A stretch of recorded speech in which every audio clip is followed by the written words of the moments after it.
Яасан мэцэн үү? Энэ дугаараар та бүхэнд French toast хэрхэн хийх аргыг хуваалцах болно. Маш хялбар бөгөөд маш гоё болдог меню байгаа. За энэ өндөг 3 шишгийг хутгана.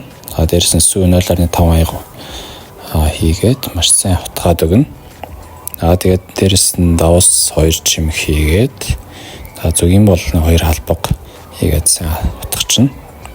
Эсвэл сахар ус ашиглаж болно. За талах хэм бол 2 см-ийг өрчих 3 см хавцаа ер нь хичээд аим том талахыг бол хичээд ашигласан дээр. За тэгээд ийм саунд хийгээд ийм хутгсан өндөг сүүгээ дээр нь хийгээд за таг тавих юм эсвэл усны скотчаар ингэж тавьж байгаа. За хөргөчнийг 6-аас 18 цаг байлгана. За тэгээд хөргөчөнд бол оройн хийж тавьчаад өглөө нь бол